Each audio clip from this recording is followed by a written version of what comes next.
Ešte jedna poznámka k novele ústavy a špeciálne k role politika Viliama Karasa z KDH. Ten sa prihlásil za KDH najvehementnejšie k novele ústavy ako patronovi toho diela, ako príspevku KDH, ktoré zmenilo pôvodný vládny návrh. A odkázal nám jednu dôležitú vec. Karas povedal, že prijatie novely považuje za míľnik, ktorý zásadne preformatuje slovenskú politickú scénu. A povedal tiež, že dvíha prst smerom ku konzervatívnemu táboru, kde si niektorí myslia, že sa raz a navždy niečo vyriešilo. Podľa neho to nie je tak.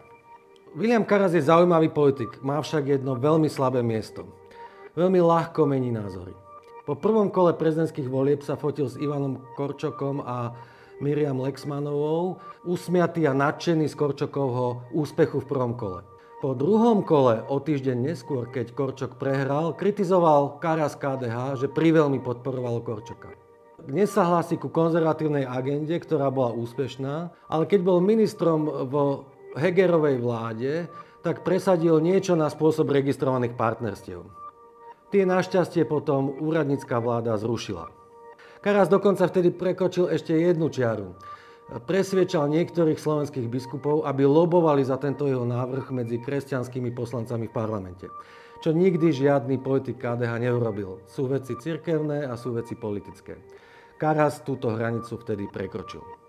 Karas by si mal preto ujasniť, či táto agenda predstavuje míľnik, ktorý Slovensko nejako mení, preformátováva, alebo či dvíha prst ku konzervatívnemu táboru a otvára si dvere k novej liberálnej vláde, o ktorej hovorí, že musí vymeniť slovenskú zahraničnú, hospodársku, sociálnu či energetickú politiku. Karas sa vidí ako konzervatívnejšia verzia Milana Majerského. A vnútri KDH sa už dlho hovorí, že ho chce nahradiť. Ale pozor na neho. Majerský síce nemá bohoviakú autoritu a rešpekt v mnohých témach, ale názory nemení tak často a tak ľahko ako pán Karas. Ak chce byť niekto predsedom konzervatívnej strany, mal by mať stabilné názory. A určite by nemal dvíhať prst ku konzervatívnemu táboru.